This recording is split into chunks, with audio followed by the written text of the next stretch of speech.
What is going on, guys? Welcome to episode 28 of the Nerd Crew podcast. I am your man, Andy York. Thank you guys so much for joining us, whether it's on the audio version of our podcast on SoundCloud, iTunes, Google Play, or if you're joining us live on the YouTube stream that we do every Tuesday at 7 p.m. Central Time. There's an echo. I hear an echo. Wow, that's incredible. I'm good at that. I'm like a mime, but like this room is so huge. It just came back after like 10 seconds. I lost my train of... Oh, but yeah, thank you guys. If you are joining us on YouTube at 7 p.m. on Central Standard Time, where we always live stream our podcast, thank you guys for joining us there as well. But as always, I am joined by, and we had one, and I kind of forgot it for a second. Oh, yeah. You are the vanilla Coke to my Coke. Is that correct? Sure. What's the vanilla orange? The problem is that I drank all my Coke before the podcast and filled it up with water, but it's still funny. It's the same logo. Yeah. Excuse me, it's the same logo, so yeah, it still works. See, and we've had this because the phrase that you used with me earlier is if it ain't broke, don't fix it.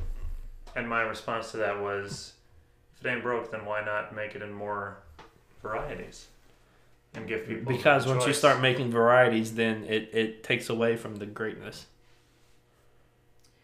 Is this the red pill, blue pill debate? I don't know if I'm ready to go there right now. Too early?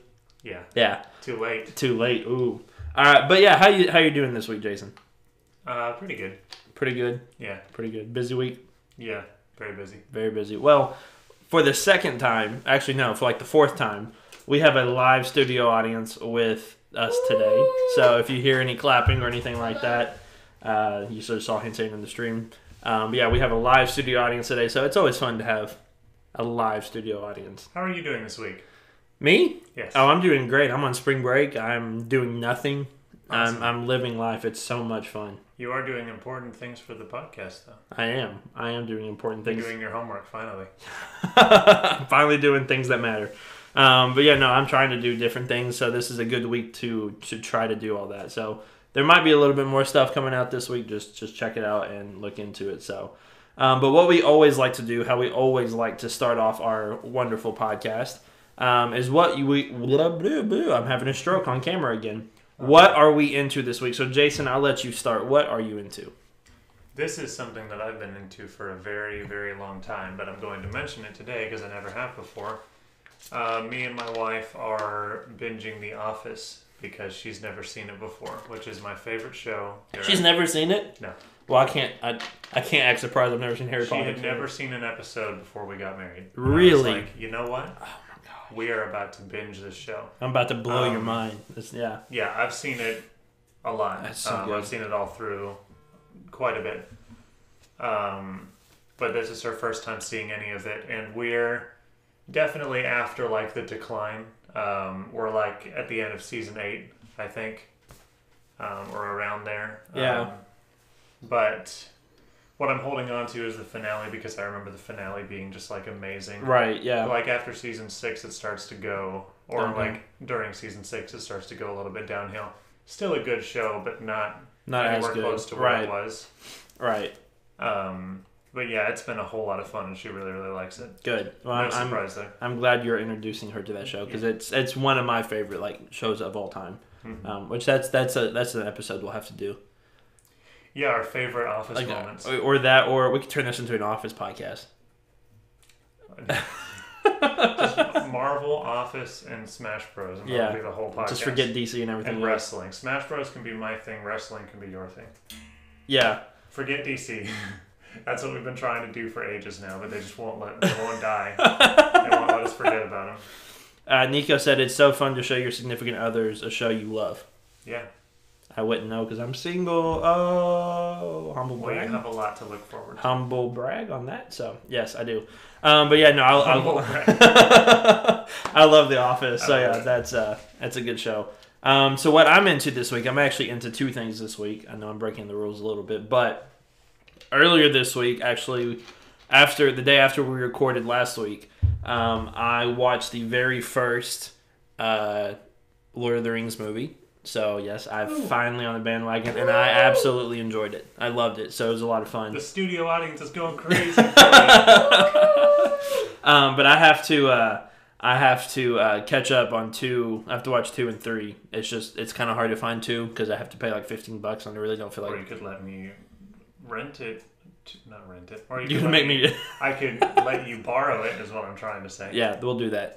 Yeah, we'll do that. So yeah, after I get those next 2, I will watch them, and then we'll come back and talk about them. But the other thing I'm into this week is I left Agents of S.H.I.E.L.D. halfway through season 3, I think. Yeah. Yeah, I left. Okay, spoilers if you haven't seen Agents of S.H.I.E.L.D., so don't listen. But I left right after Hive took over Grant Ward. Mm-hmm. So I quit watching after that. I just got busy. But then I binge watched this week, so I binged through season 3, I binged through season 4, and I'm halfway through season 5 right. Actually, I'm more than halfway through. I only have like 3 episodes left of season 5, and I'm absolutely enjoying it. Now I can't wait for season 6. Mm-hmm. It's a lot of fun.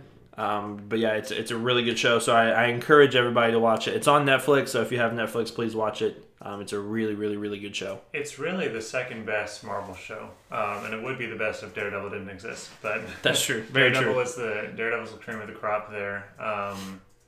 And if you're looking for something that's really got like kind of the Joss Whedon flavor of the MCU, which really isn't around anymore, and they do a good job of adapting, I think. Mm-hmm. But you still get like so much of that Joss Whedon, so much of those vibes.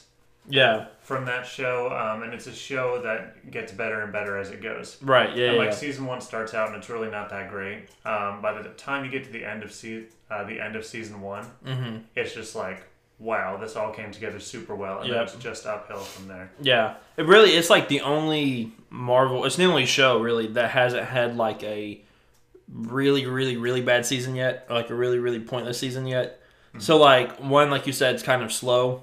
But then it kind of picks up. 2 is pretty good. I like 2. Yeah. 3 with Hive and everything, it kind of got like iffy. It kind of got weird a little bit. Not weird, but it got like I kind of got lost a little bit watching it. The way that 3 ended sold me on the whole season. Yeah. Oh yeah. That I will agree with that. And then 4 was absolutely amazing. It was all over the place, but it was really. It was crazy. It was like an acid dream, and I loved every second of it. And then 5, which I haven't seen. I know how 5 ends, but I haven't seen how it ends yet. Man. Well, I've known for a while how 5 ends. Okay.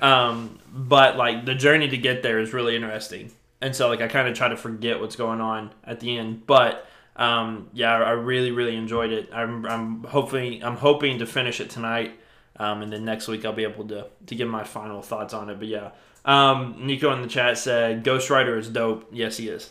Ghost Rider is very dope. I love Ghost Rider. The best on-screen Ghost Rider so far. Yes. To date. Yes.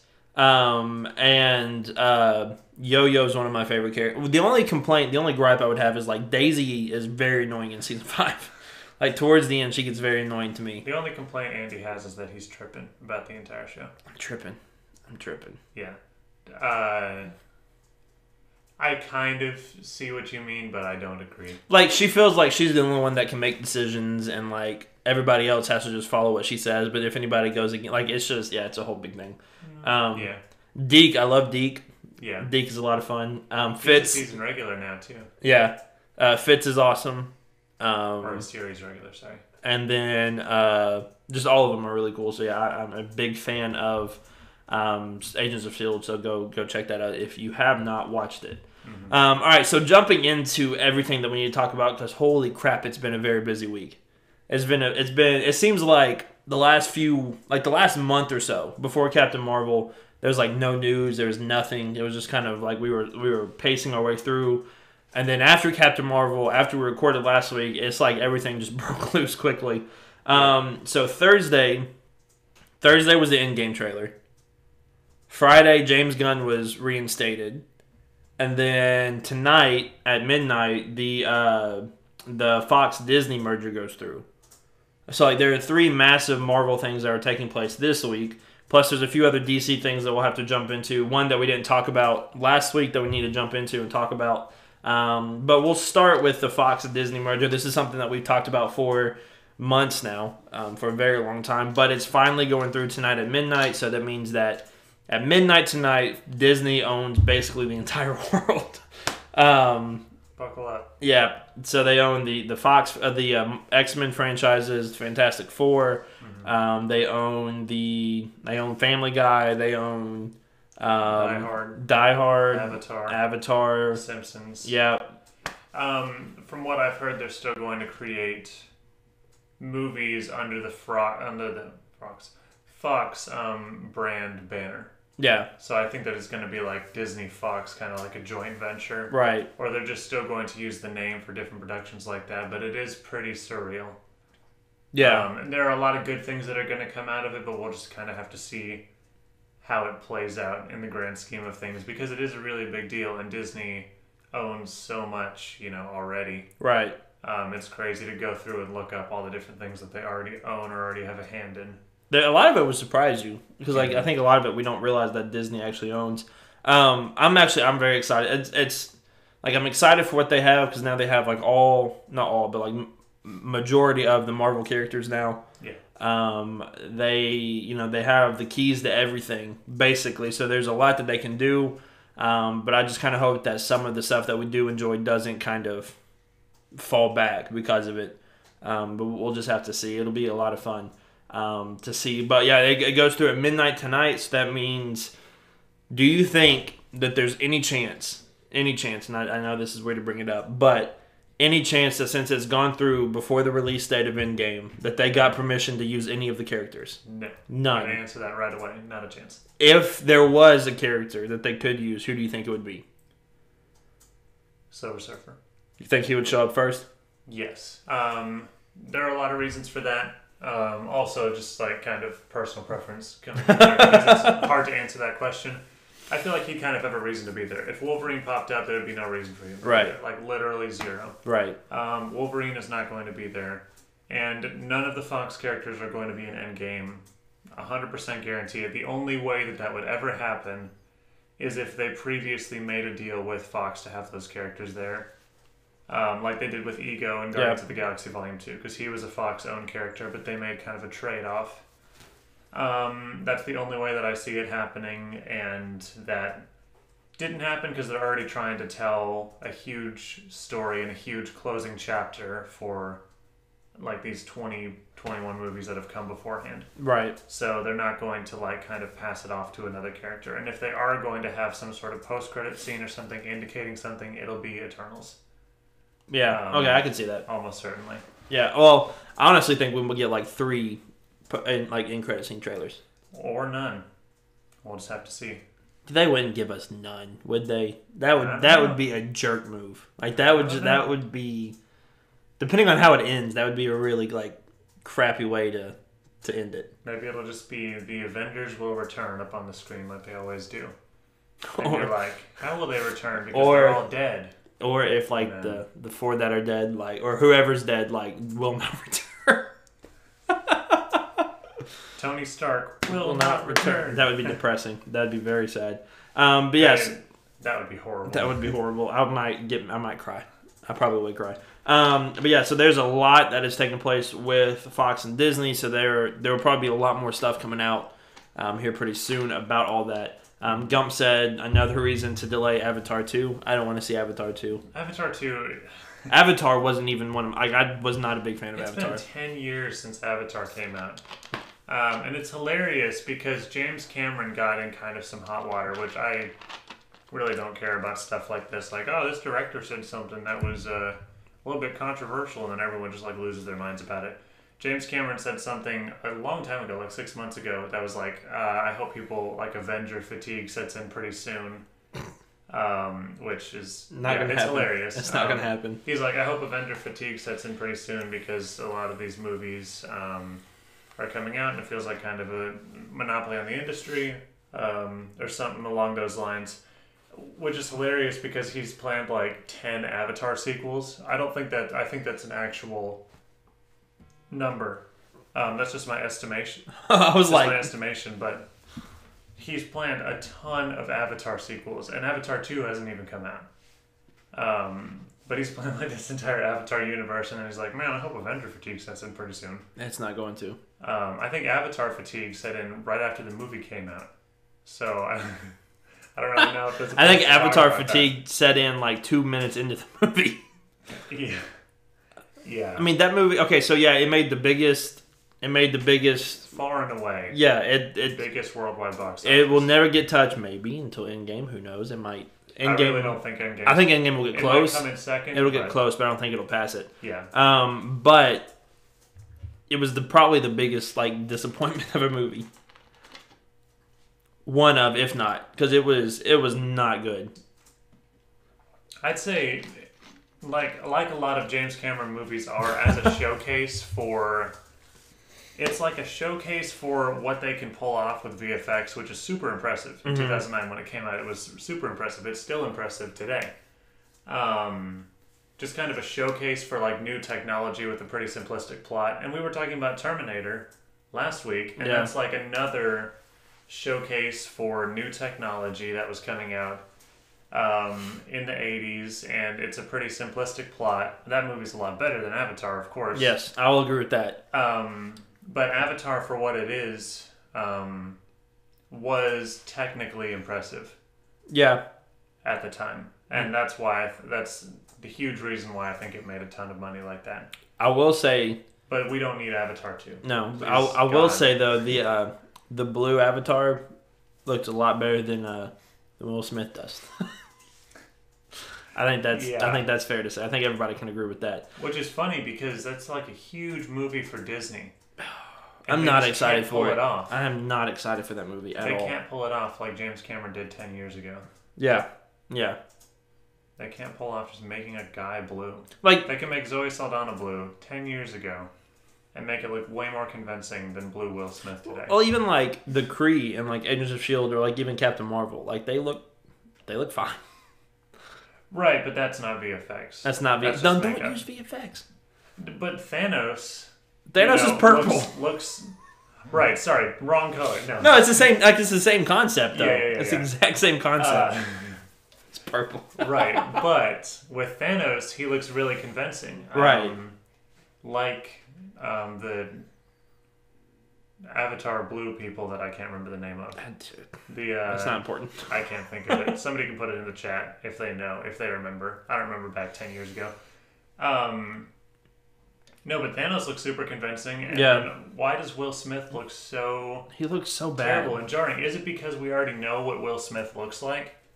Because we already know what Josh Brolin looks like, but Thanos is like far off. He's got a much bigger head and a much bigger frame. Right, but you can still kind of see Josh Brolin in him. And it works. And in his face, too. But with Will Smith, we already know exactly what Will Smith looks like. Right. And we've seen him a million times. And it's like, you can't really cover it up all that well.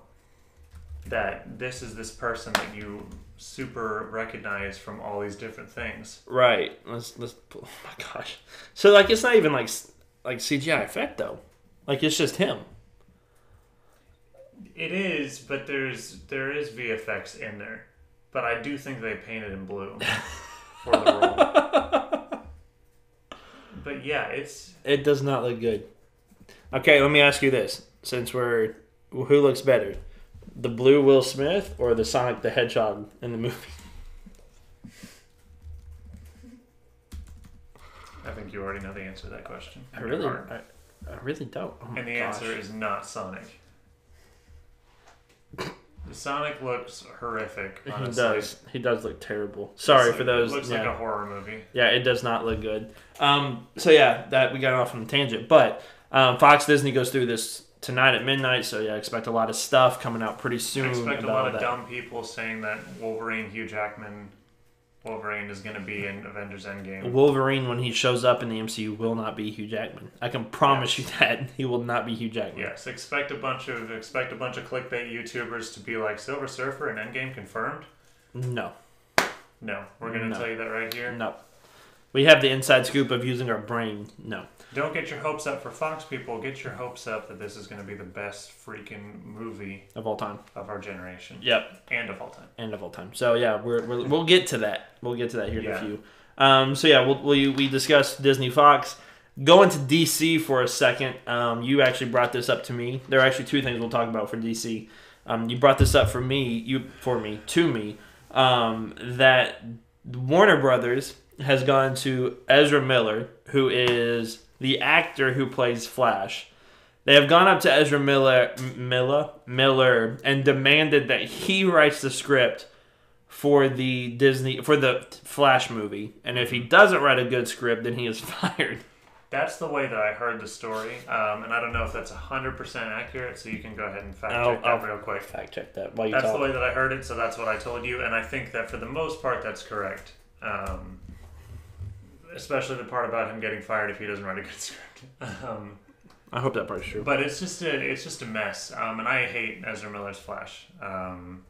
And I have extreme doubt that he's going to be able to write a competent, good script. But it's just so crazy to me because it seems like in each corner of things that DC has going on, even the good things, kind of like Aquaman and Shazam, the places that they've been improving recently, it's like they've still found a way for each character to kind of screw things up a little bit. Right. For example, The Trench is coming out before Aquaman 2.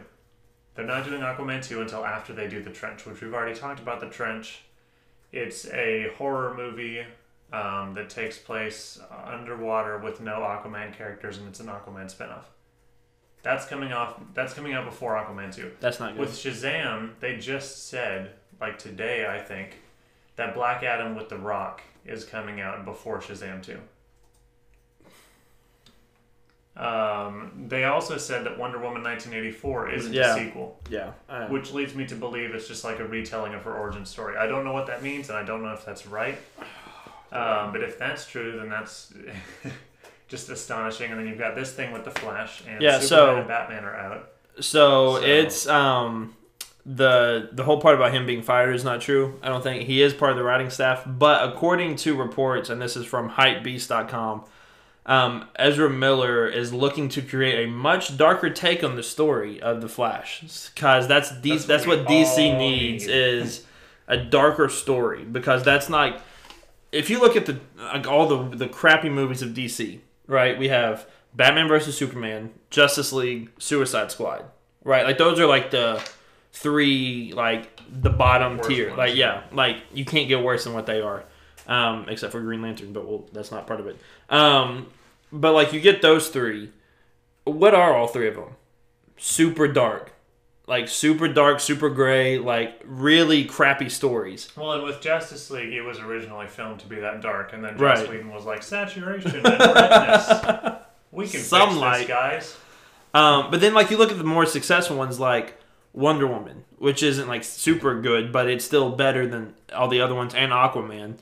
Both of those are like light. Like there's a lot of light to them. There's a lot of color to them. They're not super dark. They're not, like the story is not super overly complex, and it works. So like, why are they going to try to take the Flash, who a lot of people don't like Ezra Miller to begin with, and make it a dark story about him? Something that's good about Wonder Woman and Aquaman compared to the other ones is that they don't, especially with BVS and with Man of Steel, the first two like pure Zack Snyder takes, is that they don't aspire to be some grand, like mythological, religious allegory, like super, intense, really intelligent, cerebral thing that, you just have to, think about it so much to understand it. It's just so deep, such a deep take on culture and society. It's so deep, and these Marvel movies are just like cotton candy, and they just just made for children. But these DC movies are so deep and so interesting. They're not interesting, and it just completely falls flat. And none of it makes any sense, and it's just stupid. And it's like Wonder Woman and Aquaman, especially Aquaman, did not aspire to be some like grandiose take on the pop culture icons, right? Which was very good, and I'm hoping. I mean, Shazam is going to be the same thing too. They're not taking it like super. They're not taking it like incredibly seriously. Right. But they're realizing what it is, and it sounds like with the Flash, they're trying to have some big baroque take on the Flash that's like super dark and intelligent. No. Which always falls flat for them. Yeah, completely flat. that's not a smart thing to do. So a couple things here in the chat. Nico said, "I'm going to be honest. I don't think it will actually come out. The Trench. I mean, he's talking about the Trench movie. Seems like it'll go the way of all those Jared Leto Joker movies. I could see that. The Trench is not going to come out. I don't think the Flash is coming out. The Flash might not come out. I don't know if Black Adam. I highly doubt Black Adam is coming out. Yeah." And then we also have here, Gump said that Ezra Miller was really upset because they weren't getting anything done. Even though they already had a script, it was a comedy, and he wanted a much darker tone. So they already have a script, and it was a comedy script, which fits the Flash character very well. And then they were like... Probably wasn't a very good comedy script. Probably not, but you don't have to go all dark for it to work. Like, you have to use your brain at some point. I just don't think they're using the brain. And part of the issue... I think, that a lot of people see with DC is it either has to be Zack Snyder or it has to be Aquaman. Yeah. And it's like or Shazam is a better example, and there's no in between. Yeah. Whatsoever. It either has to be in the realm of BVS, Suicide Squad, Wonder Woman is kind of there too, in like, these are dark and serious, and we're taking things very seriously, and that just means so much. Or you've got like Aquaman and Shazam and a comedy Flash script where it's like, okay, we're not taking anything seriously. Yep. And it's like you can strike a balance in tone somewhere in the middle. Yeah. Like, you don't have to go full comedy with the Flash. It's not like Marvel is on like one end of the spectrum and then Zack Snyder's on the other end of the spectrum. Marvel strikes a balance with most of their movies, at least. Some of them aren't. Thor: The Dark World was a little bit too, like, I don't know what's going on. It was all over the place. Ant-Man and the Wasp is a little bit too much in the other direction, where it's like nothing matters and nothing makes sense. Right.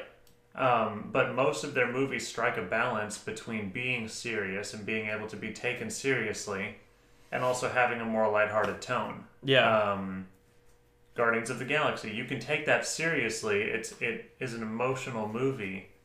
That has like real characters and real stakes, but obviously it's also a super funny movie. Yeah, too. Yeah, I think with the Flash you could find a mix in the middle. Totally. But the way they're talking is like it's just going to be on the extreme or like the dark end of it. It either has to be extreme comedy, lighthearted, or extreme dark. Shazam, or extreme dark, or it's got to be BVS, where it's like gray and dark. I can't see the picture. Yeah, I cannot see the image. All I can see is this red guy. Yeah, it's. I don't know. I think Ezra Miller is just kind of taking it too far, kind of like what Edward Norton did in the Hulk. But yeah, I could see Ezra Miller not lasting very long with DC. No.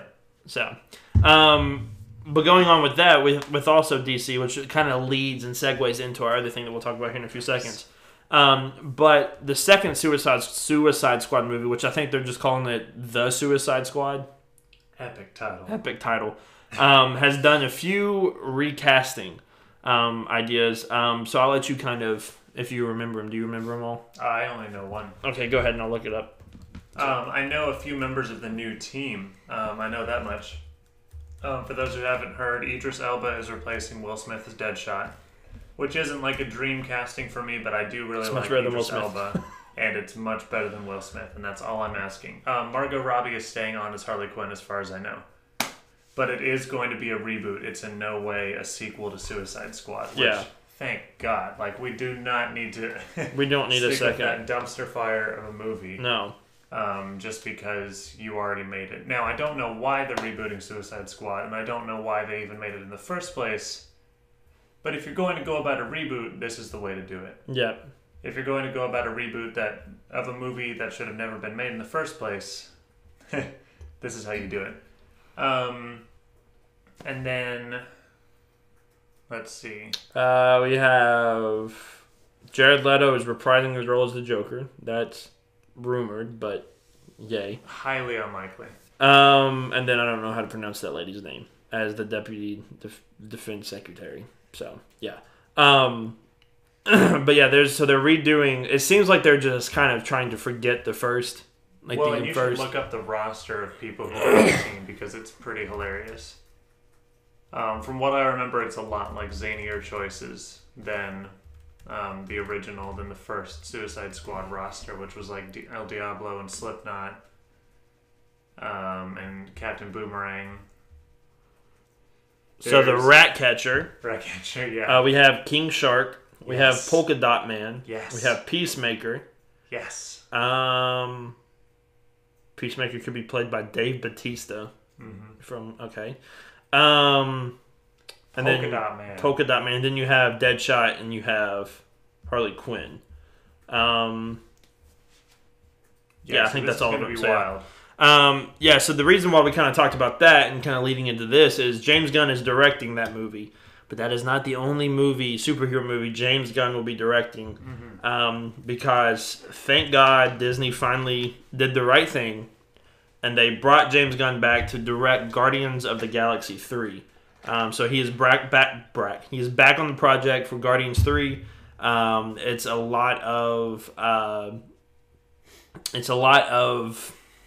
It's a controversial move still, which is really dumb, but we'll talk about that here in a second.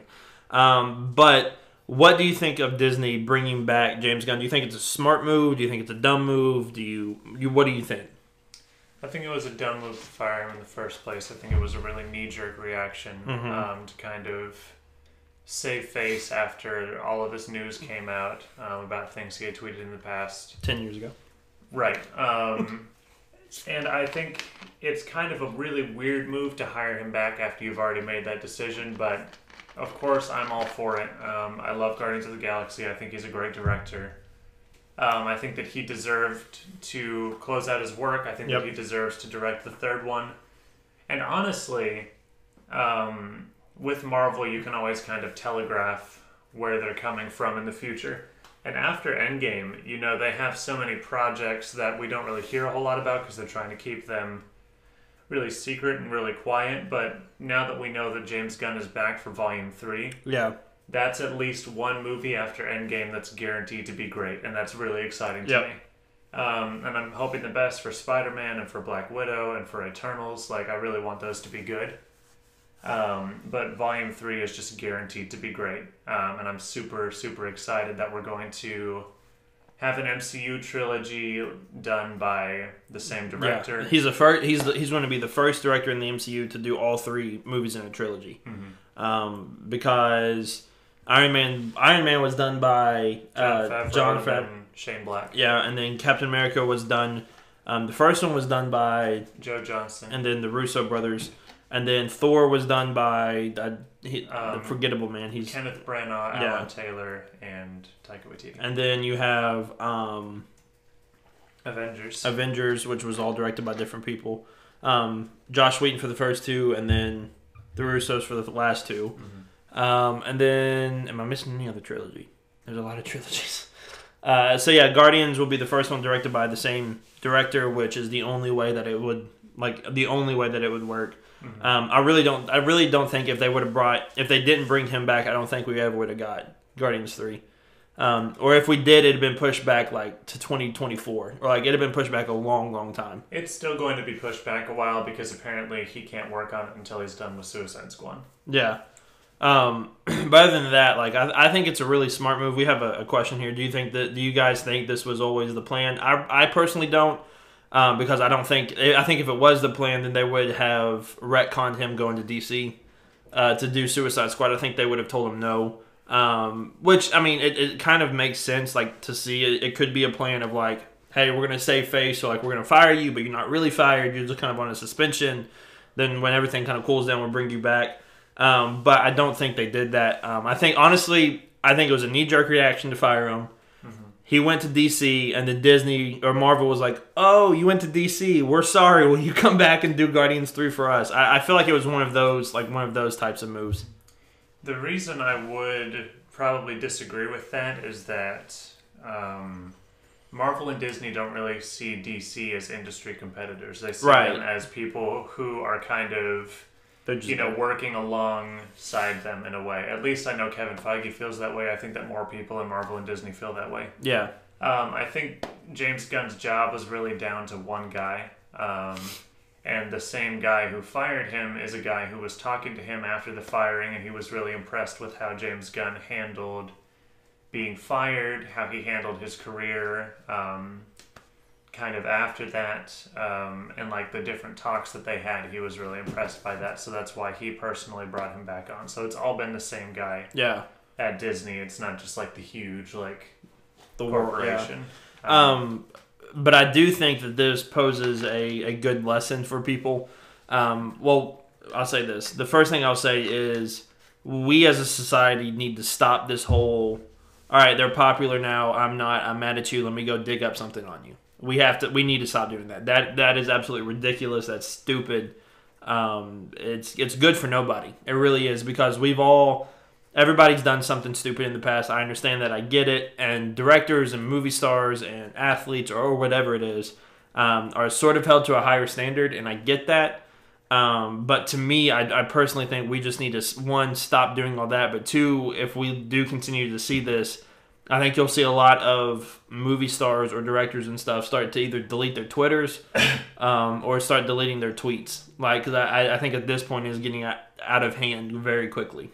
I think that there are a lot of horrible things going on in the entertainment industry, of course, and it's like we're finding out about, especially in like the time that we're in right now, we're finding out about a lot of terrible people that really do need to be, to lose their jobs, to lose their credibility, things like that.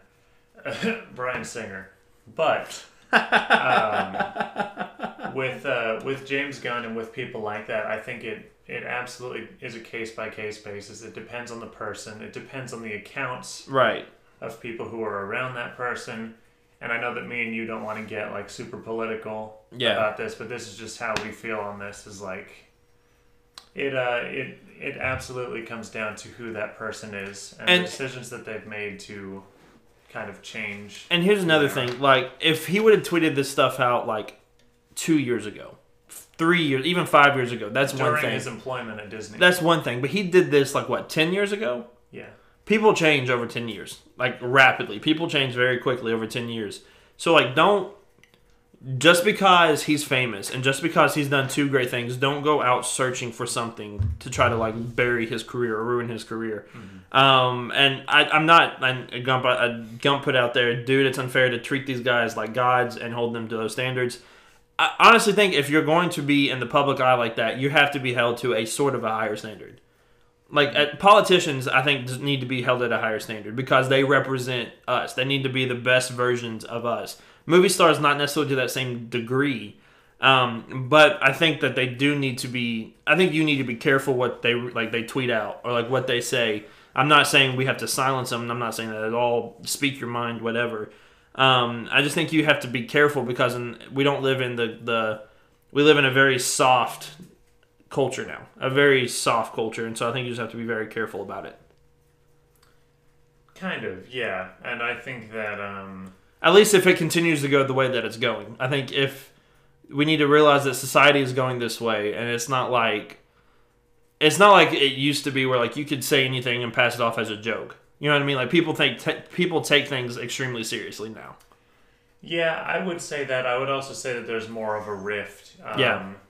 It's just there's much less middle ground on, what's acceptable to say. Now it's you're either somebody who takes what people say completely literally, completely seriously, and they need to have punishment, or you're somebody who's people can say whatever they want to say, and it's not going to affect me, and it doesn't matter. Which I don't really fall. I mean, I tend to fall towards more, freedom of speech. But then again, I'm not Disney. I don't make decisions. Right, and that's employed and stuff. And with Disney, it's they have more than just Marvel they have to worry about. They are mainly a family friendly company. Now they have Family Guy to worry about. Yeah, that's going to be as of midnight. That's going to be very interesting to see how they handle that. Yeah. But I don't agree with firing him at all. I don't really even understand it. Really, it was just kind of a knee-jerk reaction. I think they would take it back if they could, which obviously they have by reinstating him. But I do think I think it's a very good thing that they brought him back. I think it's a smart move. I've seen a lot of people be upset about it. Listen, everybody's going to be upset. You're going to have both sides of the spectrum, so you're just going to have to get over it. Right. There's our culture right now is just getting upset about things. Yeah. Triggered. Right. No, and it's funny because I say this while we're on a podcast where we just sit here and talk about our opinion most of the time. But people really need to understand that their opinions don't matter. Right. Yeah. Even though the internet gives you an amazing platform to kind of air your opinions, they don't matter. Right. Especially with a kind of situation with James Gunn where we don't know, well, not especially with a situation like that, but especially with situations where we don't know the full story. Yeah. We don't know this person. In our opinion, he deserves, to come back, but nobody knows the full story. People who are against him coming back don't know the full story. People who are for him don't know the full story. Yeah. So, but I think, and it kind of boils down to people get upset over really important stuff, which is good, but then they get upset over the dumbest stuff. So over a hero. Well, I was about to say that Gump tweeted out a while ago that he doesn't think Captain Marvel should be the leader, not because of Brie Larson, just he doesn't see her as a leader yet, but he's looking forward to after Endgame. We kind of went back and forth because I feel like she's a leader, but it wasn't because he hated. Well, then some idiot. Let me see if I can find the tweet because it was hilarious to see what he said. But it's let me see here. I kind of agree with that. I really liked her as Captain Marvel, but of course I don't see her as a leader yet. Yeah, a leader yet, which is the same kind of with the first Thor movie, right?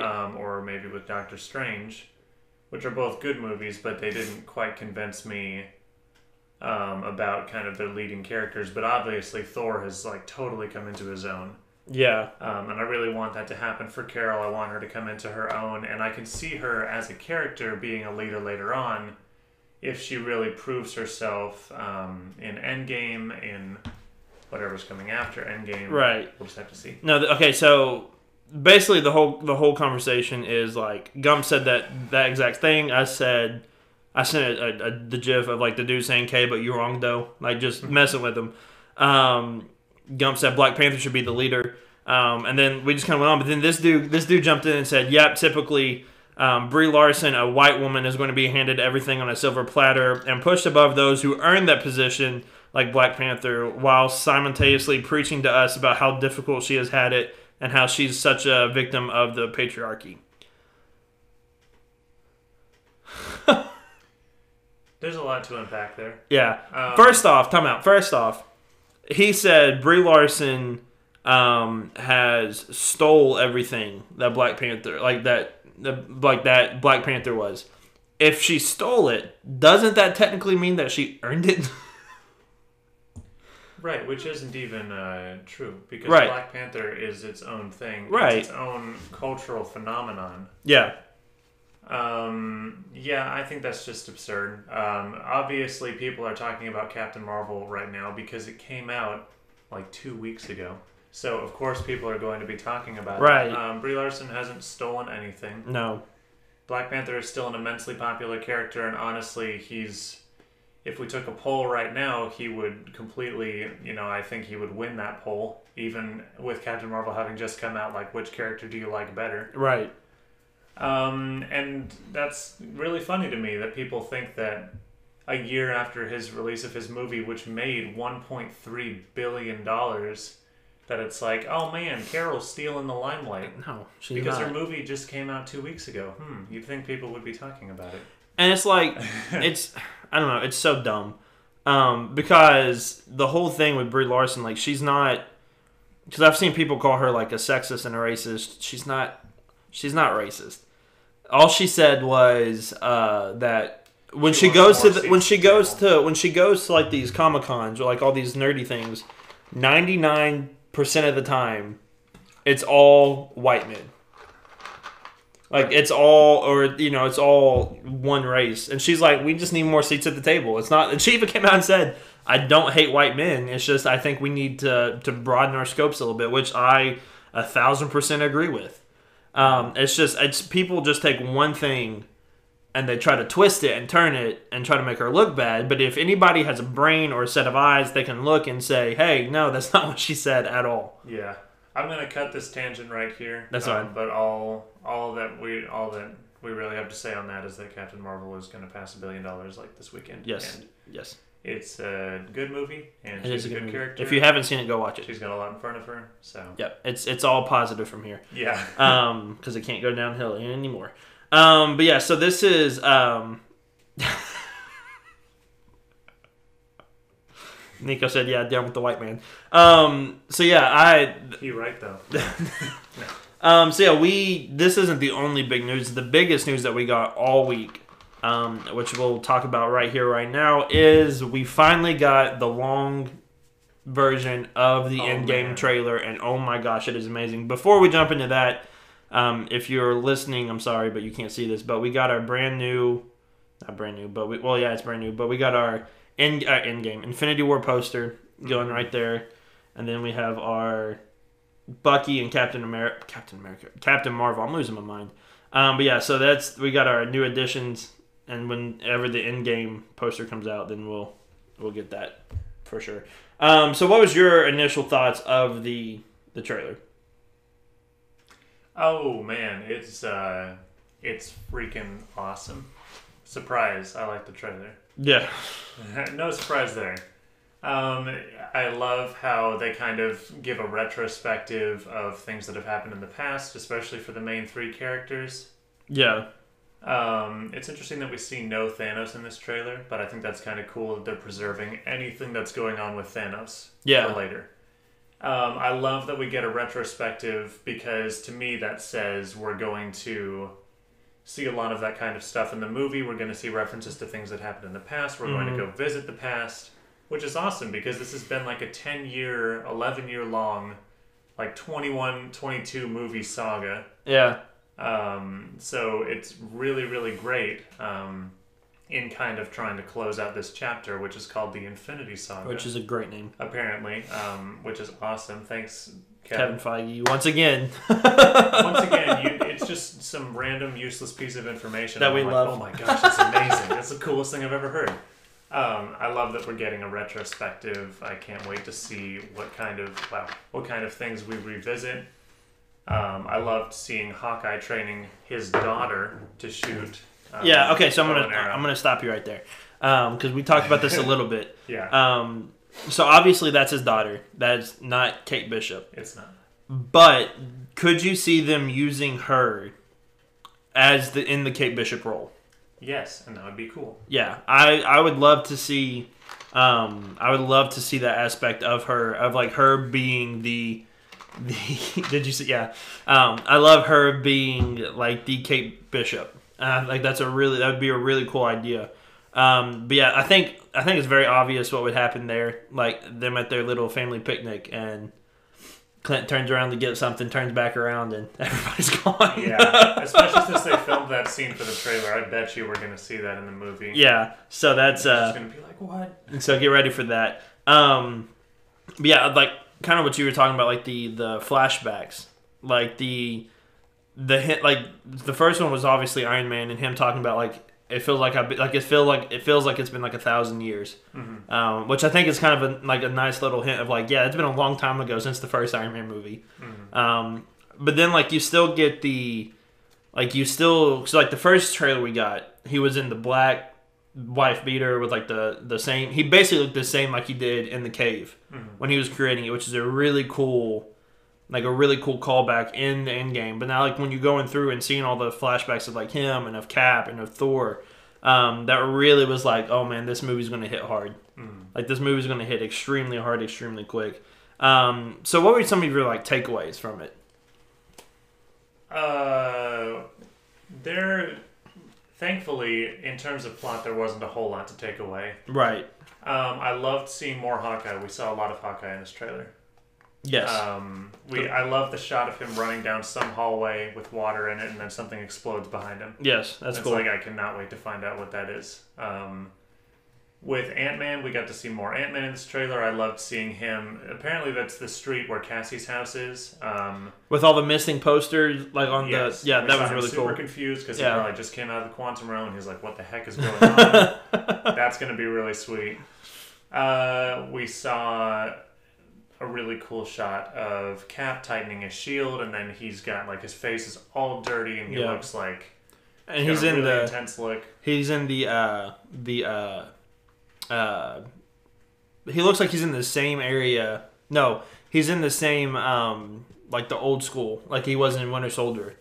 That kind of outfit in that try to look like. In the shot with him tightening his shield?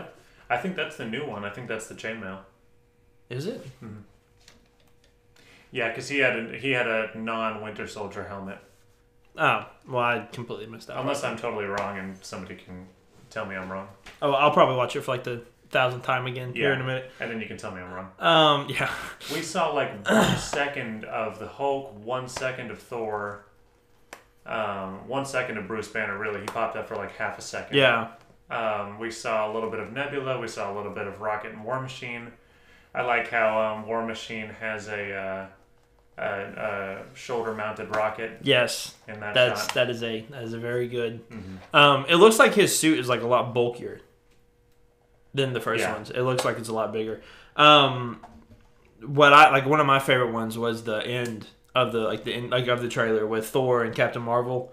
When he called Stormbreaker to him, and she didn't, like, when it came flying by, she didn't even flinch, and she just looked down at it, and he was like, "I like this one." It's like, this one. Yeah, I think that's going to be a real, like, the team up between Thor and Captain Marvel. I think will be really cool to see. People are already shipping them together, so that's weird. Yeah, that's a little weird. I don't think I like that. But the big reveal for this trailer was the white suits. But those are fake. The white team suits, Those which are fake, obviously, because some guy on Reddit told me so. No, but the white Quantum Realm suits, which I'm just saying Quantum Realm suits because I really think that's what they are. Yeah. Used to travel through the Quantum Realm for all the team. I'm sure they're going to be made out of nanotech, like Tony's armor was in Infinity War, and I'm sure they're going to have pin particles in them too. To be able to shrink down super small and go through time vortexes and whatnot. Yeah. And they look really cool. And I'm so glad that they are practical suits that the actors are actually wearing. Other not than CGI. War Machine, yeah. And not VFX suits. Well, probably Iron Man too. Well, Tony's was practical because it was just him with his head. He didn't have like the but helmet that's on. true. That's true. But once he puts the helmet probably on, nanotech. Yeah. Yeah. I love the fact that, like, we aren't seeing anything of the Hulk, like nothing of him. Which I doubt we see him till like midway, if not like the end of the movie. I love the fact that we get a lot of Ant-Man in this trailer too, which is really cool. It's really cool to see him, like the one little shot. So like I think like the him jumping on the pencil and like pushing it like a lever. That was cool. I honestly think something like Avengers HQ will get attacked or something because it looked like they were at that desk. That's what it looked like, yeah. So that'll be really cool. I love that, like, you in one shot you could see that, like, Natalia's or Black Widow's hair was like part like red, but then like the bottom part was blonde. That's something interesting is that throughout all of the trailers and marketing for Endgame, Black Widow has had 3 different hairstyles. Yeah. I think that there's going to be a time jump in this movie. I think that we're going to start out closer to like right after the snap. Yeah. Then we're going to jump to a year later when Tony Stark is stranded out in space and he decides, I have to get back, make it out. Yep. I have to get back here. I don't think it's going to be 5 years. I don't think he's going to be stranded in space for 5 years. No. I think it'll be 1 year later. Cap has shaved his beard. Yep. And then we're getting Ant-Man coming out of the Quantum Realm. We're getting Tony coming down. So that means Carol will have been with them for a while now. Right, so it's not like, what's really cool is like, it's not like she is just going to, like she's just, probably like halfway through this movie, it's not like she's going to just met them for the first time. It'll be like, no, she's been with them for a year to like a year and a half. Like she'll be with them for a while, which is really, really cool, I think. I also think like, because spoilers by the way, if you haven't seen Captain Marvel, but like the end credit scene to Captain Marvel really gave us like a good indication of that too. So like Nat's hair was still blonde. Cap still had his beard. Yeah, Cap still had his beard, which is really cool. I think Rhodey was like still. I think they all were like still like you could see the effects of their fight. And then like Carol. So like I think honestly like a couple days after this, because like it wouldn't take Captain Marvel like 6 months to get to him after the signal went. It was long enough for the thing. It was long enough for the pager to run out of battery, but it did it run out of battery? Long after. Did it run out of battery? Did it stop because she had arrived? That's a good question. I think it just ran out of battery, but I think it was just dramatic timing. Just dramatic timing. There's a lot of dramatic timing in the MCU. That's very true. I'll give you that. I'll give you that. But yeah, no, I this trailer was absolutely amazing. It gave us a lot, and yet it still gave us nothing at the same time, which is like the best thing. And the music was really cool too. Oh yeah, the music was kind brutal. of like a redone Avengers theme at the end. Yeah, it sounded very lively. So we've seen this shot several times of them walking through the corridor of the Avengers HQ. We've seen it without the quantum suits. We've seen it with like gaps missing of people. This time we got sort of the full lineup. So like it was Cap, it was Iron Man, it was Ant-Man, it was Hawkeye, it was War Machine, it was Black Widow, Nebula. We didn't see Hulk. We didn't see Rocket. We didn't see Thor. I think Thor was behind somebody in the I last feel like they would shot. have shown him, though. Somebody's head was behind somebody in the last shot. Yeah. I think it was Thor. It might have been. It kind of looked like Scott Lang, or like Paul Rudd a little bit, too. Well, he was in the shot before that. I think there were 3 different shots. And in the last shot, somebody was behind somebody else's head. We'll have to rewatch it here in a second to figure it out. We should have done a frame by frame, but that's okay. I'm sure everybody's already seen it. Oh, yeah.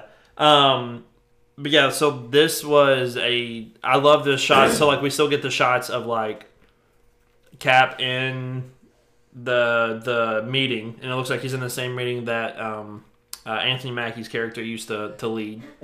And then we get the shot of like New York like dusted away. We also see Tokyo after the effects with like some of the buildings with their lights turned off, which is really cool. But the biggest thing that you took away from this trailer, because you texted me about it, I'm not gonna steal your thunder. But what is the theory that you have about Avengers Endgame? And if you don't want to know, that's fine. You can leave now. But this could be somewhat of a spoiler. Not really. It's just a theory at this point. It is a theory. It's a theory with very strong evidence behind it. So we're not saying it's true, but it's true. How do I preface this? I don't know. Instead, okay, we'll say it this way. It's about 4 major characters of the MCU, right, how do the I first preface phase. it if people want to not hear it? If you don't want to hear it, then just... If you don't want to hear it, then cover your ears and just talk Just to mute yourself. it. Just mute it, and we'll give you a signal and you can come back on. Yeah, we'll give you a signal. We'll give you 2 peace signs. Jason will give you the Richard Nixon sign. Okay, I'm not a crook. Yeah. I'm not a crook. I'm not giving you spoilers. I'm just giving you theories and very strong indications. So, what I gather from this trailer, there was a kind of plot synopsis going around Reddit and 4chan that was very strong and had some solid evidence behind it. And one of the things that plot synopsis said was that 4 of the original 6 Avengers were going to die, and that only 2 were going to survive this movie. And so who were the 4 that you would think before? Now, at the end of this trailer, there is a mantra repeated, whatever it takes. And there are 4 people, 4 of the original Avengers, who say the mantra, whatever it takes, to right the world, which is a very, ominous, foreboding mantra. Captain America, Black Widow, Hawkeye, and then at the end, Tony Stark is the last one to say it. Whatever it takes. So, my takeaway from that is that those are very likely going to be the 4 people who die, and then Thor and the Hulk are going to be the only ones left behind. Now, I could be wrong. Could be misleading. Obviously, Marvel does so much with their trailers. Right. They doctor so many different things. I bet you half the shots from that trailer we don't even see. Yeah. I can almost get, yeah. This is my theory based off of a trailer where they don't want to give anything away, but it is a very strong theory with very compelling evidence behind it. Yep. And we'll just have to see how that plays out. I could see all of those characters dying. I could. And the Black Widow movie that's coming out in it's 2020 is a prequel. Right, so it has nothing to do with the context of the MCU for Endgame or beyond. Right, now also I was rewatching Thor Ragnarok today. Because you were one of the ones that thought that Thor is probably. I've always thought Thor was dead until after this trailer and after rewatching Thor Ragnarok, when they're at the beginning, when Odin dies at the beginning, right?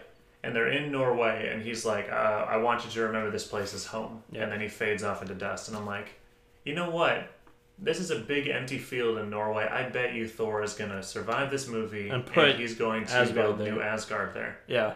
And that sets up, especially if they're doing Norman Osborn later, they could totally do Siege. Valkyrie is still present in the MCU as an Asgardian. Yeah. And Thor could... He could pop up every once in a while. Totally survive. Even if Chris Hemsworth doesn't really want to come back all that often. I could see him coming back way off down the line. Yeah. The Hulk is a huge Marvel character, and honestly, before the MCU, he was the biggest character out of all six of the main Avengers easily. Yeah. Because before the TV MCU, show the biggest Marvel characters were Spider-Man, Wolverine, and the Hulk. Yep. So I could see him sticking around, and Mark Ruffalo hasn't really been like Chris Evans or Robert Downey Jr. I feel like he wants to stay. He hasn't been open about saying he wants to leave. Yeah, and even if he does leave, you could bring in, because they've already dropped in seeds of him being around, but you could bring in Hulk, young Hulkling. So you could have Amadeus Cho show up, and he could take over the mantra of the Hulk. So that would work really well. Definitely. That would be really cool because his mom was the doctor in Age of Ultron. Which is a throwaway spot, but then when you hear the last name, you're like, oh, snap. That could pop up. The reason I thought Thor was going to die was because his character really has no place to go after this. And he's gotten much more interesting as a character. Right. He's at the end of his arc. But the end of his arc doesn't mean he has to die. The end of his arc means he can be the king of Asgard and just be the king there. Yeah. Which I think that would be a really, really cool way to...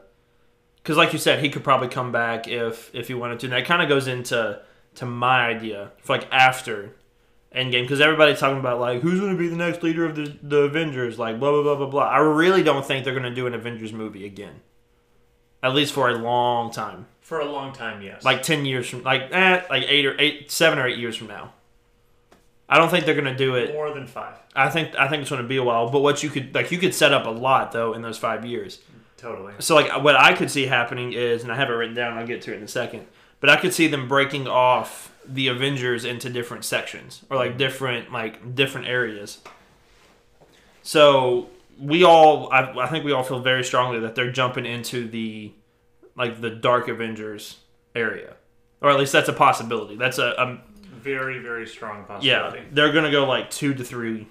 They're going to, there's 2 or 3 ways they could go, but I think Dark Avengers is one of the strongest, and maybe New Avengers. Maybe I think that's another, because I think that's rumored, isn't it? New Avengers movie or something, or Young Avengers or something like that. I've talked about before. I think they're going to dip their toes into Young Avengers pretty soon. Whether that's going to be a show, which I would love for it to be a Disney Plus show, or if it's going to be a movie. Right. So with this theory though, they kind of goes into Endgame a little bit. So obviously Cap's dead. Tony's either dead or retired. I don't know if they'll kill him off because he's been through so much already. But I could see them killing him off. Mm-hmm. And then Black Widow and Hawkeye are dead. That's fine too. But at the end of the movie, they don't destroy the Infinity Stones. Because I heard that could be a big... they may destroy the Infinity Stones. I don't think they'll destroy the Infinity Stones. I could see them kind of setting them off. I could see them easily setting up the Illuminati. Which, if you don't know, the Illuminati is 6 characters that each have a stone with them. Either that or... I think that's the Infinity Watch. Is it? I thought that was Illuminati. I think the Illuminati is just a collection of very smart people. Because it was just 6 people. Maybe wrong with that, though. Maybe. I mean, maybe the Infinity Watch is just the I'll say this. In the Infinity... not the Infinity... not the... Whatever. The Infinity comic that I showed you. And it was the Illuminati, and they each had a gym or whatever they called it. But here's how I think they do. I think they just break it off into different sections. So you'll have SWORD, which stands for... Basically, it's their outer space team. Mm-hmm. With that, you could have Captain Marvel be the leader. You can have the Guardians be a part of it, whoever's still alive. You can have Photon, who is Monica Rambeau. You can have Nova. You can have Spider Woman if you want. I mean, you can. There's a lot of possibilities that you can do. On Earth, you could have the Dark Avengers, which would be Norman Osborn, Ghost, Abomination, maybe Bucky if Norman Osborn finds the. That's the one I'm most iffy on. That's the one I'm most iffy on, but I could see it. Like I could see that being like we can throw this in. Like we can make this work. And then you have I said maybe Spider-Man. I don't know. Maybe like that you don't know Norman's the bad guy yet. Maybe he doesn't show up in like any of the Spider-Man movies as the Green Goblin. But I'd rather them do Iron Patriot than Green Goblin. Yeah. Or not really Iron Patriot, but just him taking over Iron Man. Yeah. But I could see that. And then you set up the Illuminati, which would be Black Panther would have the Soul Stone. You would have Hulk have the Power Stone. Doctor Strange would have the Time Stone. Mr. Fantastic would have the Space Stone. Thor would have the Reality Stone. And what am I missing? You said Namor, I think. Namor would have the Mind Stone, which would set up the whole Wakanda versus Atlantis. You could have Namor and Black Panther go at each other some if you wanted, like that whole thing. But I think that would be a fun way to go.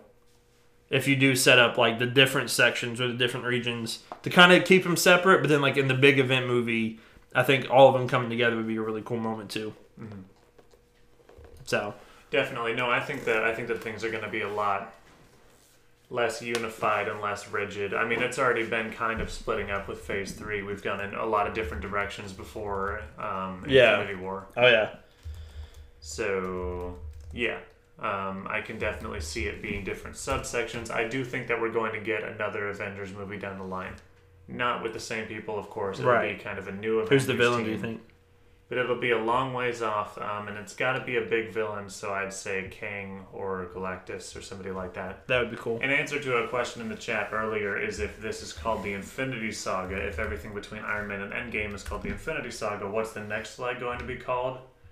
And I would propose the Cosmic Saga. That would be cool. Because that's kind of the angle that they're going next is into, from what we've heard, more cosmic stories. So like Captain Marvel 2, Eternals would be a big one. Yeah. Yeah, I think the Illuminati is they each have a stone. Oh, look at that. Which I think is really cool. Oh, Black Bolt. Yeah, we don't want to touch him. Nope, we don't want Inhumans. Nowhere near Inhumans. Stay away. Unless they want to reboot them for us. No, I don't want them. I don't want them. Stay away. I mean, the movie was going to be trash, and the show was even worse. I don't know. They're a big deal. I made myself watch it. Save them. They could save them. I made myself watch it, and it physically and mentally hurt. You did, really? Yeah. I didn't hear about that. Yeah, I didn't want to. I didn't want to bring it up. So I was so scarred about it. It was just a very scarring moment. Well, now you've brought it up in front of everyone. In front of everybody. So, is there anything else that we missed from the trailer? I don't remember. Not really. I like how they synced Black Widow's gunshots with the music. Yes, I was very impressed with that. That was very cool. Yeah, not really. Not in particular. It's an awesome trailer. It is. I hope this is the last thing that they show. I don't want anything else. Yeah, because if they put out something else, I'm obviously going to watch it. Right. But yeah, this is just going to be the best movie of all time. And I do find it interesting though that like at some point you do have the big speech from Peggy Carter in the in-game trailer, right? Which is really cool.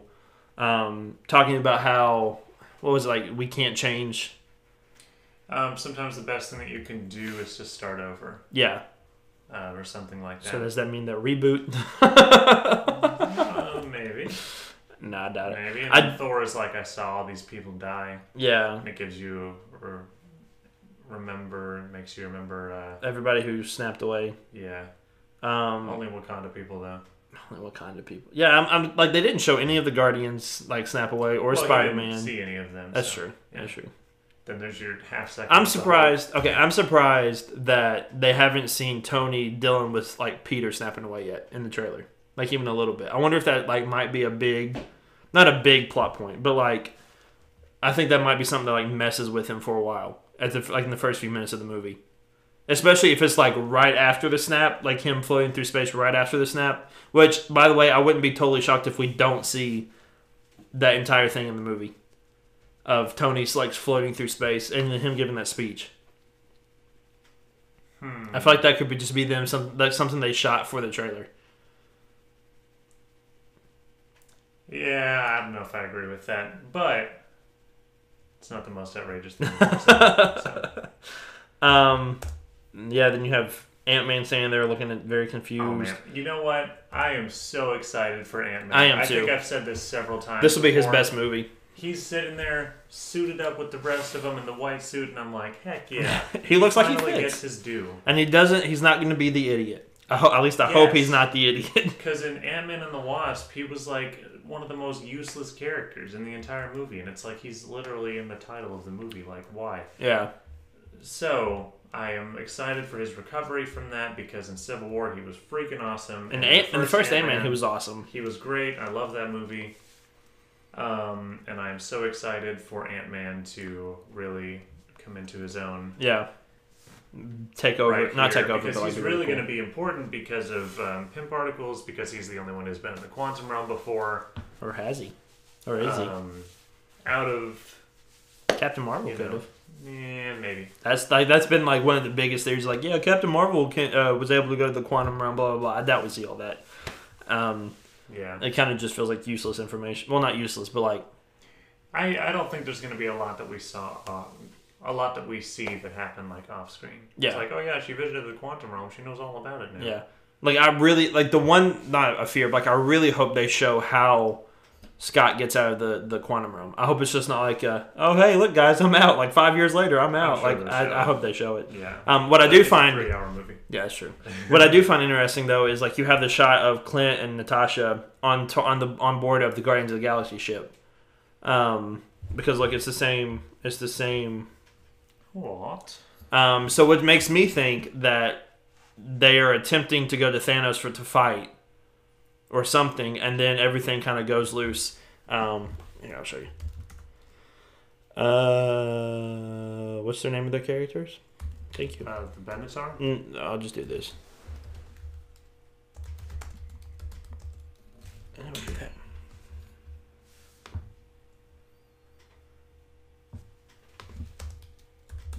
If they are, that's crazy.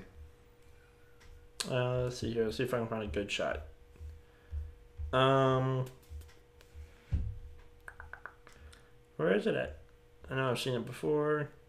That's weird. I'll just take your word for it. Yeah. I'll find it at some point. But that's wild. So it makes me think though that like maybe they have like they've had like they've had a plan to go avenge those who have died. Go find Thanos, go fight him. Get wrecked. Come back to the base. Somebody attack the base. Get wrecked. And then now they're going through, because in this shot her hair is red. Like he looks a lot. By the way, Jeremy Renner looks a lot older in this movie. Yes. But like I think we'll see like 2 or 3 plans in this movie instead of like the whole let's build to one massive plan. I think we'll see like 2 or 3 different things throughout this entire movie. Mm-hmm. So yeah, that'd be very interesting to see that. Yeah, here's a shot of Hawkeye running through, them talking and everything. There's Thor, there's Nebula. I love that he has a flashlight on his hand to shoot. That's awesome. That's smart. There's the synchronized shot of Black Widow killing everybody. There's a Cap shot. It looks like Cap and I think Rocket and Cap and Rocket and War Machine, which makes me kind of leads into like the first theory of like they went and fought somebody, or they went after and attacked somebody, and it looks like they're all in the same area fighting this. And it looks like Nebula's in the same location too. Yeah, so I could see that. I think that would work very well. There's the Scott jumping on the pencil. That's awesome with running water. Probably Avengers HQ. I think you're right. Yeah. And then here's the quantum realm suit. Okay, so here's what I was talking about. So like the first shot you see is Cap. Obviously nobody's in front of him. Next, you see Scott and you see Nebula. And then you see Hawkeye and you see War Machine. But then you see Tony and you see Cap, or you see Tony and Black Widow, but behind them is Nebula. But behind Natasha. But if you look at the other one with Nebula, it was Scott. It's like there's Nebula and Scott, and behind them is Jeremy Renner. There's Hawkeye, and then you have Hawkeye and War Machine, and then you have Cap, and you have Tony, and you have Black Widow, and then behind them is Nebula. Nebula again. And then that looks like Paul Rudd. So we don't really see. Yeah, it's like they've really jumbled that shot. Interesting, because I just kind of assumed it was a linear shot, but yeah. Huh. So that's something to look for. You're right. So maybe Captain Marvel and Thor have gone off to like fight, or like they've gone off to space to do something, or they're doing something different. Mm-hmm. But I could see something like that happening. I love though that like the Avengers A being brought back together, like, with all the crumbled pieces. That's a really metaphorical shot. I love when the Endgame title shows up. It goes like, yeah. That's really a very cool noise.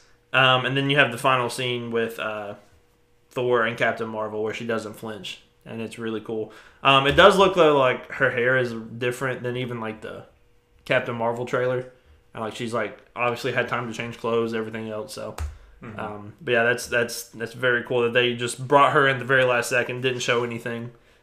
Make those who haven't seen Captain Marvel go watch it. Yeah, so I'm very excited to see what they're gonna do. Somebody said in the chat, maybe instead of fighting Thanos in Avengers 1 New York, they are running from him.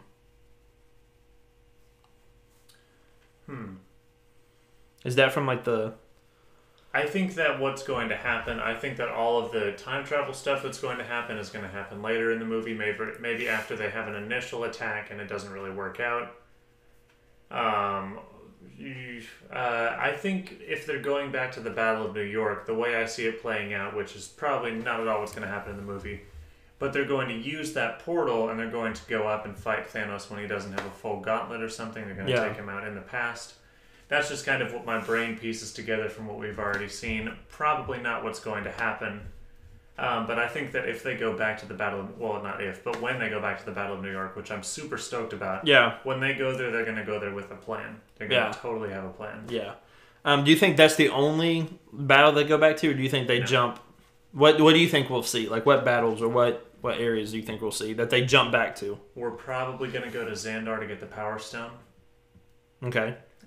We might end up going to Nowhere to get the Reality Stone, but maybe not, since we've already been there for the Reality Stone in Infinity War. Right. We're probably going to go back to the 40s to get the Space Stone, to get the Tesseract. Yeah.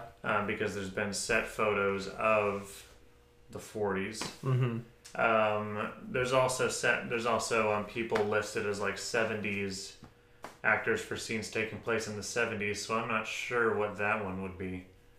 Would that be when they found the Tesseract the first time? It would, but they probably wouldn't go to two different time periods just for the Tesseract. If they go back to the Battle of New York, there's Loki's staff with the Mind Stone. So that's probably why they're going there. That's one way. I agree, Gump. He said, I hope not. That's why I'm so iffy on time travel. It feels like a cop-out. It does, but then again, it kind of doesn't. Like, I feel like... I think it's entirely dependent on the presentation. Yeah. I think that there are so many different, story aspects, especially in Marvel movies, that are kind of traditionally cop-outs. Right. Marvel movies have a ton of Deus Ex Machina in them. Yeah. But it all depends on the context of how it's presented. In some movies, it works better than others. In Captain Marvel, it kind of got on my nerves a little bit. She was just like, yep, well, I'm super strong now. Which I can fly. I think it's going to play in really well in Endgame. Right. But in the movie itself, it was like, okay, well, yeah, whatever, guys. With time travel, yeah, I can totally see it being an issue. Coming from a Doctor Who fan or a past, like... Right. I don't know if you remember when I was super into Doctor Who in high school. So, yeah. But I was way too into Doctor Who. So I I kind of enjoy time travel sometimes, but Right. when you look at the ending of Star Trek: The Next Generation, where that was kind of a time travel thing, and It that worked. was presented really Yeah. well. Yeah. And I think that if the Russo brothers are going to go into time travel, they're going to totally have a plan. They're going to know what they're doing, and I totally trust them. Even with that kind of cop out plot element, I think that they can use it really, really well. Yeah. All right. Let me ask you this. I agree. I think we're going to get time travel, but do you think there's any chance that not necessarily time travel, but that we do different dimensions? I don't think so, and I would much rather have time travel than alternate dimensions. Yeah. We might see alternate timelines, not quite alternate dimensions. I think we'll definitely see alternate timelines. Right. Because one of the things I've heard is like you have what they could do is like go get those who have snapped away. You could jump into different dimensions and grab those. I don't really necessarily like that idea. I like time travel. The idea of different dimensions is really cool. Like I love the idea of different dimensions. I just don't think that it would work very well with this movie. I think time travel is a better option. But I could see them doing like jumping dimensions. With time travel, the MCU is already a very linear story that's been laid out over like 11 Right. years. So you can go back and revisit things that people already like and they'd like to see again. And it'll be really cool. It'll be a great nostalgia kick. With dimension travel, you're going into things that people haven't already seen in this kind of like finale, which is already supposed to, wrap up all of these characters. So I see time travel working so much more effectively. Yeah. For the story that's being told than hopping into different dimensions, which might be a cooler thing to happen or have happened earlier in the story. But as kind of like your grand conclusion, I see dimension traveling as kind of like a horizontal thing, and then like time travel is like vertical and things that have already happened are on one plane and things that, I got you. So I just think, time travel isn't exactly linear, but when you're looking at the MCU as a whole, it makes a lot more sense to jump to different points. Yeah, I agree with that. So, one of the questions we have is, what other ideas do you think they could beat him with instead of time travel? That's a good question. I think one... Deus Ex Machina. No. The Barf. Barf, yeah. Barf. I think we'll see Binary Barf. augmented retro framing. Is that what it meant? Yeah. All I knew about was Barf. That's all I could remember. No, but like going back into different people's memories, that's kind of a possibility, and I would see that being a lot more prevalent if they didn't already hint at quantum realm travel and time vortexes in the quantum realm, and etc. Yeah. I don't really like... Because maybe if they do time travel, maybe like they're going back to get the Infinity Stones for themselves to have a gauntlet to like go fight Thanos. Right, that'd be cool. Theory is the Stark Gauntlet, where Tony Stark is going to create his own Infinity Gauntlet, and they're going to go back and get the stones for it. Yeah, that would be cool. I really don't want them to go back in time and try to destroy the stones, because like Scarlet Witch got her powers from a stone. Ergo, she's able to destroy a stone. Technically. Spoilers if you haven't seen Captain Marvel. Captain Marvel got her powers from the Tesseract. So, like, she still has her power. She got her powers from a stone. So, technically, she can destroy Infinity Stones as well. That's probably going to happen at some point. Yeah. Whether it lasts or whatever, I think she's going to end up destroying one. Yeah. I really don't want them to, like, go through and wreck all the Infinity Stones, because I really, like, that's a really cool, intricate part. But I do think, like, maybe they do get their own gauntlet. Maybe, I don't really know necessarily, which is really cool that there's so many ideas, but we still have no idea which way they could go. Really, we have no idea, like, we have nothing to go off of. Yeah. Like, all this is just speculation. Great. Like, all speculation. It'd be great if they even didn't go back in time. Like, it was just all, like, straight up, like, however they did it. Mm-hmm. But I do think we'll see, like, 3 or 4 different plans to, like, take out Thanos. Maybe. I think that would be really cool. I think we will see a fight on New Titan. I think that would be really cool. I do think. I wonder do you think it's Thanos that attacks Avengers HQ, or do you think it's something else? And if so, we're going to see Outriders again in this movie. We're going to see Chitauri from Avengers 1. Yep. In this movie again. I don't think Thanos is going to personally attack Avengers HQ. I think he has a lot of other people to do that for him. That's true. like Chitauri. That'd be pretty sweet to That see would them be again. that would be pretty sweet. Unlikely idea. Instead of actually traveling to different times, they could use the quantum realm to contact the people of that time and stop the Infinity Stone's natural course in time. That's not a bad idea. The only thing with that is that they constructed like full body suits specifically for traveling in the quantum realm. Yeah. So I see them kind of coming out on the other side and doing things with that instead of like using it to contact different people. Also, it's like an action adventure sci-fi movie, so I don't think it's going to be like, hey, y'all, this is what you got to do with this stone. It's like from see you in the future. Not the Goonies. It's from Electric Company. Hey, you guys. I couldn't see that. Also, somebody said, whatever it takes could be Cap agreeing to use the time stone despite the stakes.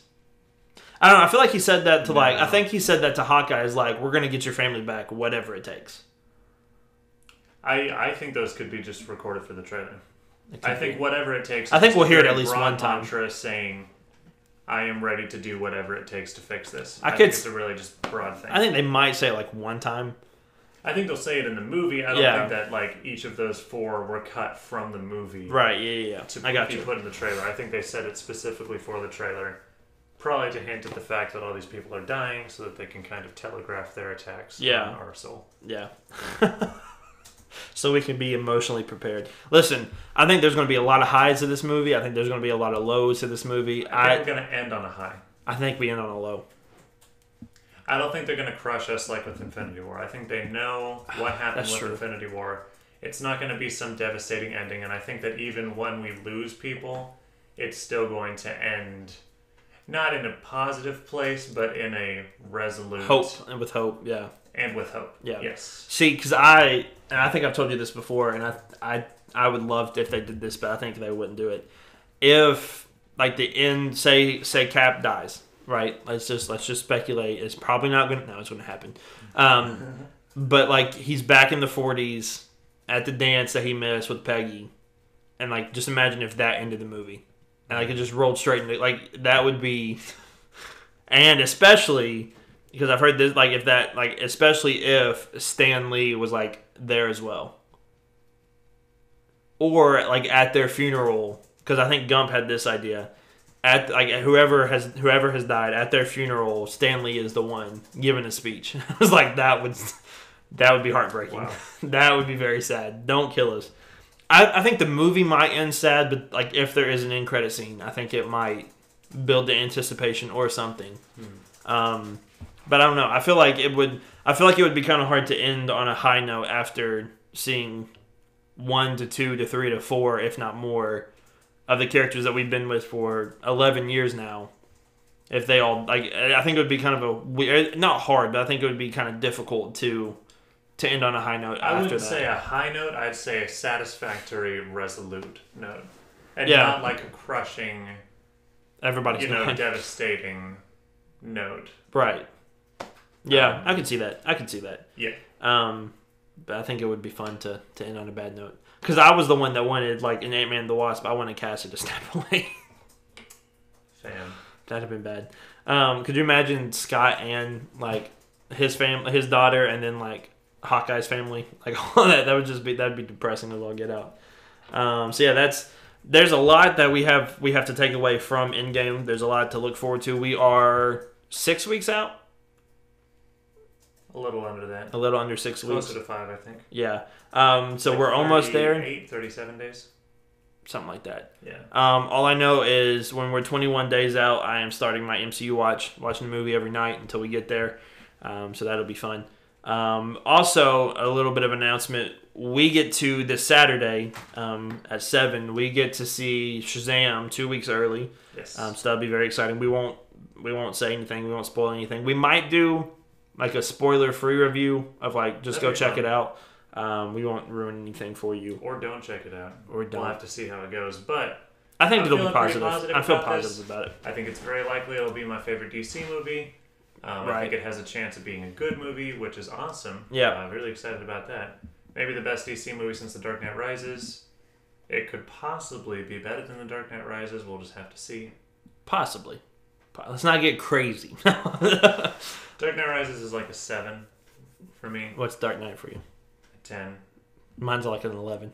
Yeah, 11 out of You 10. just had to flex on me there. I mean, I know how it is. No, yeah, yeah. Batman Begins is like a strong 8.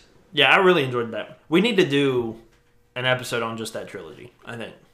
That'd be fun. I think. That could be a good filler. We could talk about how The Dark Knight is both the best thing for superheroes and the worst thing. Yeah. Because it fits both categories. It's the best thing because it's amazing, and it's the worst thing because nothing will ever live up to it. Yeah. And they keep trying to replicate it. The closest thing that got to it, to me, the closest thing that got to it was Logan. Was The Dark Knight Rises. No, but yes. Logan got really close. Logan was really good. Like, I loved Logan. Yeah. And even to an extent, for me, Civil War kind of got close to it. Just because of the, I know. Civil War, I think, is always going to be my favorite MCU movie. I absolutely love it with a passion. But yeah, I think like Logan is the closest we've ever got to it. I don't think we'll ever get closer though. Like, I don't think anything will ever really pass it. Mm-hmm. And if it does, then get ready because it's going to be amazing.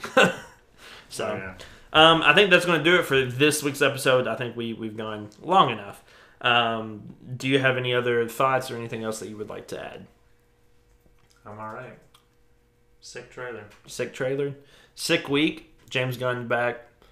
Definitely. Ezra Miller is writing the script for Flash, so that'll be the best movie of all time. Good Marvel news, bad DC news. Bad DC news, nothing else is new. Well, there was one good DC news. With Suicide Squad. Yeah. But other than that, it was all bad. And then Disney and Fox, their deal goes down in a few hours. If you're watching this live, if you're listening to it, it went down midnight on Tuesday night, Wednesday morning. So there's a lot that will happen with that. But for Jason, I'm Andy Orr. Thank you guys so much for joining us. Make sure that you follow us on Instagram, Twitter, and Facebook at the Nerd Crew Podcast. You can email us at nerdcrewpodcast@gmail.com. You can follow me on Twitter I'm having a stroke again. You can follow me on Twitter at I'm Andy York. But I think that'll do it for this week's episode. We appreciate you guys joining us. I think I'm dyslexic tonight. I am struggling to finish this. Oh dear. But thank you guys so much for joining us, and we'll catch you guys next week.